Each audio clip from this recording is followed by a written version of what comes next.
নমস্কার, আমি ডক্টর অনুতোষ চক্রবর্তী।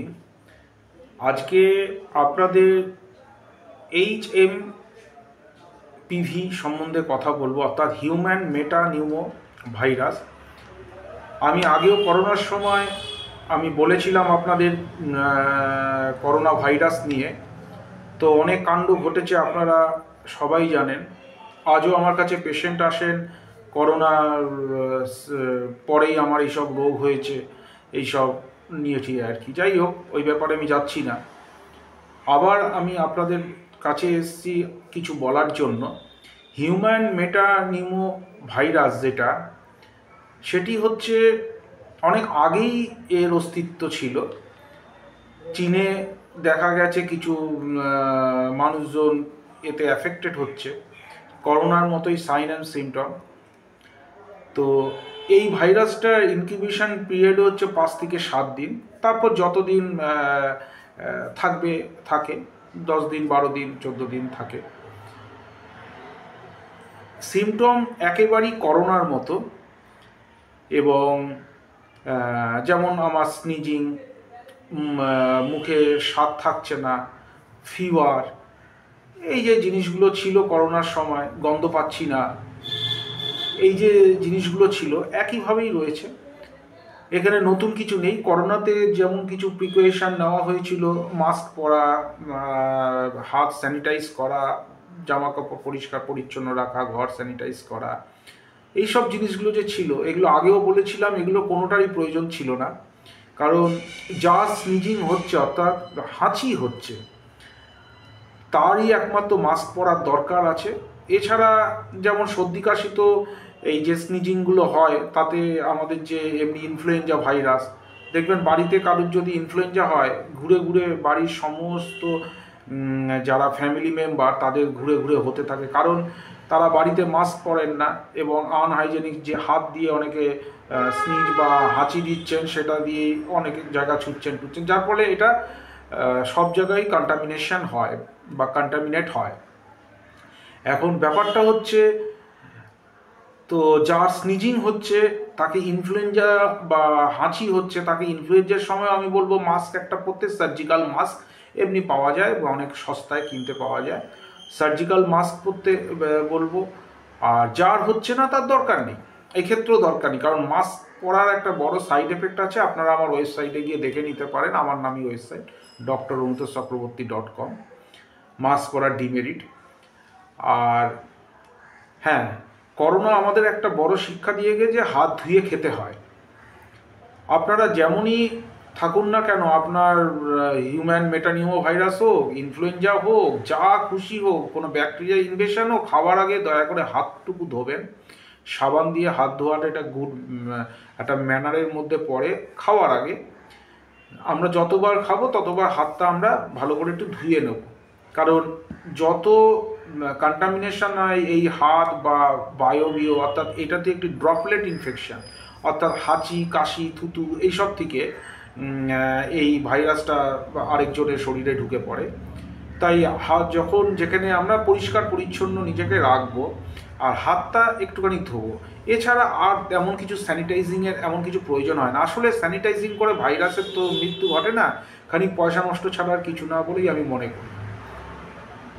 এখন এইভাবে যদি চলি, তাহলে আমাদের এই ভাইরাসকে প্রতিরোধ করার ক্ষমতা মানে আমাদের নিজেদের মধ্যেই তৈরি হয়ে যাবে। অন্য দেশে তো 3টেও পর্যন্ত ভ্যাকসিনেশন নেওয়া হয়েছে, আর যেখানে 2টো অনেকে নিয়েছেন, 3টে অনেকে নিয়েছেন। তো ভ্যাকসিনটা একটা নিজের শরীরে না এত পরিমাণে ভ্যাকসিনের প্রয়োজন হয় না। আমি তখনও প্রতিবাদ জানিয়েছিলাম।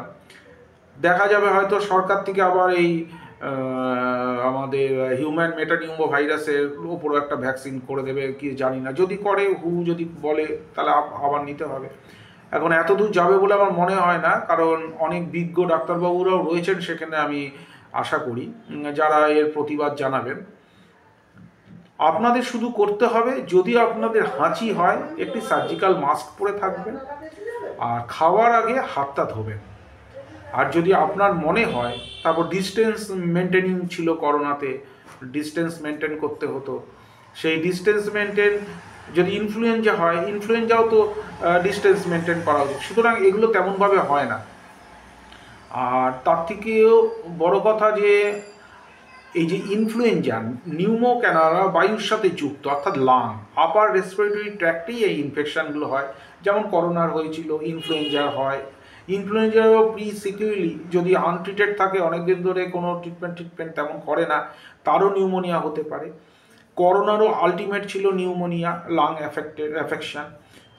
এই মেটানিউমো ভাইরাসেরও আমার লাং অ্যাফেকশান বা নিউমোনিয়া এর মানে আলটিমেট, যদি একেবারে আনট্রিটেড হয়ে পড়ে মানে থাকে, কোনো রকমই কোনো চিকিৎসা নিল না এমনি। তো চিকিৎসা পদ্ধতি আমি এর মধ্যেই বলে দেবো ছোট করে।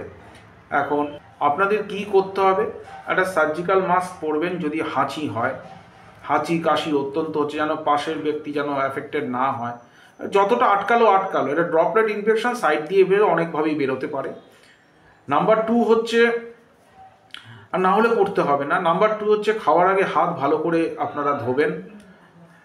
আর নাম্বার 3 হচ্ছে যে কোনো টাইপ ইনফ্লুয়েঞ্জা হলেই বাড়িতে যদি বা আশেপাশে যদি তুলসী পাতা থাকে, তুলসী গাছ থাকে, তার থেকে 6-7টা তুলসী পাতা রোজ দিনে 2বার করে খেতে থাকুন।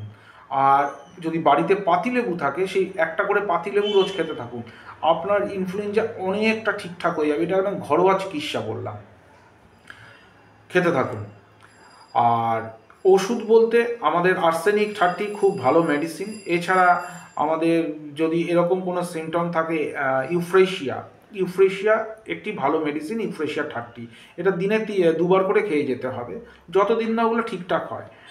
আশা করি এই মেডিকেশান এবং এই প্রেসক্রিপশান আপনাদের কাজে লাগবে। এরপরে যদি কোনো রিসার্চের ফলে কোনো নতুন ওষুধ বেরিয়ে আসে, সেটাই আপনারা ফলো করবেন।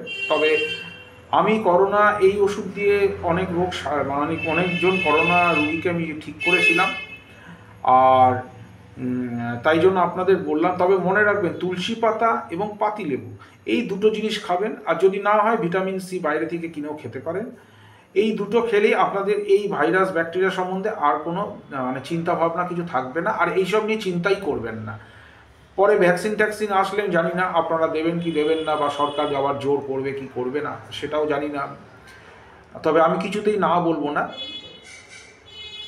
আমি চাইবো আমার তরফ থেকে যেটা আপনাদের বলার দরকার সেটা আমি আপনাদের বলতে পারলাম, ঠিক কীভাবে কী প্রিকশন নিতে হবে আর কী মানে ওষুধ আপনাকে সেবন করতে হবে। এইটুকু যদি আপনারা করেন, তাহলে এই ভাইরাস সম্বন্ধে আপনাদের কোনো ভয়ে থাকার কোনো কারণই নেই। আশা করি আপনারা সবাই বুঝলেন ব্যাপারটা। ধন্যবাদ, নমস্কার।